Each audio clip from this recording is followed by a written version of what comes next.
workshop. I mean, you're going to come out of this workshop with the ability to quickly and easily create your own hook, and then you're going to turn that hook into a book. All right, so we're not going to pass judgment on any of these ideas here with respect to, whether they're good or bad or ethical or unethical.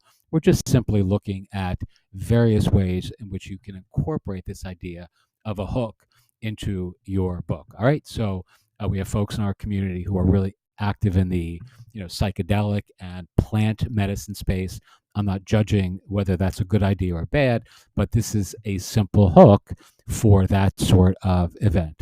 So what if I were to tell you that a one night ceremony with a terrible tasting plant can do more for your mental health in 8 hours than 40 years of expensive therapy? So remember, a really good hook is indistinguishable from magic, right? You want to actually engage the imagination of your ideal audience in a way that inspires them to take action. And the action that you want them to take at the end of your book is to immerse themselves more deeply in your experiences or expertise, whatever it is that you offer work wise in the world.